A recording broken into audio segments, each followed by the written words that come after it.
ఓం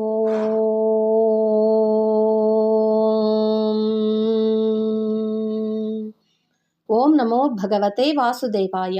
ఓం శ్రీమాత్రే నమః. రేపు అనగా 25వ తారీఖు జనవరి 2026న రథసప్తమి జరుగుతుంది. అసలు రథసప్తమి ఏంటి, ఆ రథసప్తమి రోజు ఏం చేయాలి, ఎలా చేయాలి, రథసప్తమి రోజు ఎవరిని పూజిస్తాము, వివరాలు తెలుసుకుందాం. జనవరి 25 ఆదివారం రథసప్తమి. సూర్య జయంతి సందర్భంగా మాఘమాసం శుక్లపక్ష సప్తమి తిథి రథసప్తమిగా ప్రసిద్ధం. సూర్యరథం దక్షిణాయనం ముగించి పూర్వోత్తర దిశగా పయనం సాగిస్తుందని భక్తులు విశ్వసిస్తారు. మాఘ సప్తమి మొదలు వచ్చే 6 మాసాలు ఉత్తరాయణ పుణ్యకాలం. అదితి కశ్యప ప్రజాపతి దంపతులకు మహావిష్ణువు సూర్యభగవానుడిగా ఉదయించాడు కాబట్టి నేడు సూర్య జయంతి అని పురాణ గాథలు చెబుతున్నాయి.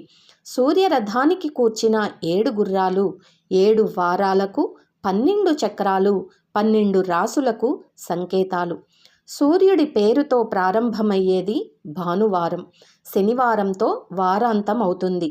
మేషం నుంచి మీనం దాకా 12 రాసుల్ని పూర్తి చేయటానికి సూర్యరథానికి 1 ఏడాది పడుతుందంటారు. ఒకే సూర్యుడు 12 రూపాలు 12 పేర్లతో ప్రకాశించటాన్ని ఆ విరాట్ పురుషుడి నేత్రావధాన ప్రభావంగా పరిగణిస్తారు. వేదవాక్యాన్ని అనుసరించి ఉత్తరాయణ పుణ్యకాలంలా ఆ సూర్యకాంతిలో జీవితం సాగటం మహాభాగ్యంగా వర్ణిస్తారు. ఉత్తరాయణ పుణ్యకాలం కోసమే కదా భీష్మాచార్యులు అంపశయ్య పైన ఎదురు చూశారు. ఋగ్వేదంలోని 10వ మండలం 85వ మంత్రమే సూర్యుడి పరంగా చెప్పిన గాయత్రి మంత్రం. రోజు ఉదయం సూర్యుడికి ఎదురుగా నిలిచి నమస్కరించే ఆచారం అనాదిగా వస్తోంది. సూర్యోపాసకుల నిత్య జీవితంలో సూర్య నమస్కారాలకు ప్రత్యేక స్నానముంది. ఆరోగ్యాన్ని ప్రసాదించే సూర్యుడికి యోగాభ్యాసం చేసేవారు పెద్ద పీట వేశారు. రథసప్తమి నుంచి వాతావరణంలో మార్పు కనిపిస్తుంది. ఉష్ణోగ్రత క్రమంగా పెరుగుతుంది. ఉగాది నాటికి ప్రకృతి కాంత సొగసులు సంతరించుకుంటుంది. పంటల పండుగ సంక్రాంతి తరువాత అవతరించే రథం పండుగ ఇది. రథసప్తమి నాడు ముంగిట్లో రథం ముగ్గులు సుందరంగా కనిపిస్తాయి. ముగ్గుల నడుమ పిడకలు వేసి సూర్యభగవానుడికి ప్రియమైన పాయసం వండుతారు. పిడకలపైన పాలు పొంగించటాన్ని సిరుల పొంగుకు సంకేతంగా భావిస్తారు. అప్పటికే రైతులు ధాన్యరాశులను ఇళ్లకు చేర్చి ఉంటారు. ఉదయాన్నే ఇంటిల్లెపాది స్నానాలు ముగిస్తారు. గాయత్రీ జపం, ఆదిత్య హృదయం, సూర్యాష్టకం, సూర్య సహస్రం వంటి స్తోత్ర పాఠాలు వల్లిస్తూ పూజలు చేయటం రివాజు. మహావిష్ణువు ప్రతిరూపంగా పూజించే సూర్యభగవానుడికి దేశ విదేశాల్లో ఘనంగా పూజలు నిర్వర్తిస్తారు. రథసప్తమి రోజున అరసవెల్లి సూర్య దేవాలయం, కర్ణాటకలోని మైసూరు ఆలయాల వద్ద సూర్యమండల, సూర్యదేవర ఊరేగింపులు ఉత్సాహంగా నిర్వహిస్తారు. మంగళూరు వీర వెంకటేశ్వర స్వామి కోవెలలో రథోత్సవం వైభవంగా జరుగుతుంది. తిరుపతి క్షేత్రంలో మలయప్ప స్వామిని రథసప్తమి నాడు అలంకరించి శ్రీదేవి, భూదేవి సమేతంగా సప్తవాహనాలపైన ఊరేగిస్తారు. తిరుమాడ వీధుల్లో స్వామి సూర్యప్రభ, చిన్నశేష, గరుడ, హనుమ, చక్రాసన, కల్పవృక్ష, సర్వభూపాల వాహనాల్ని అధిరోహించి నయనానందంగా విహరిస్తారు. 7 కొండలవాడు సప్తవాహనుడై సప్తాశ్వ సూర్యుడిలా ప్రకాశిస్తాడు.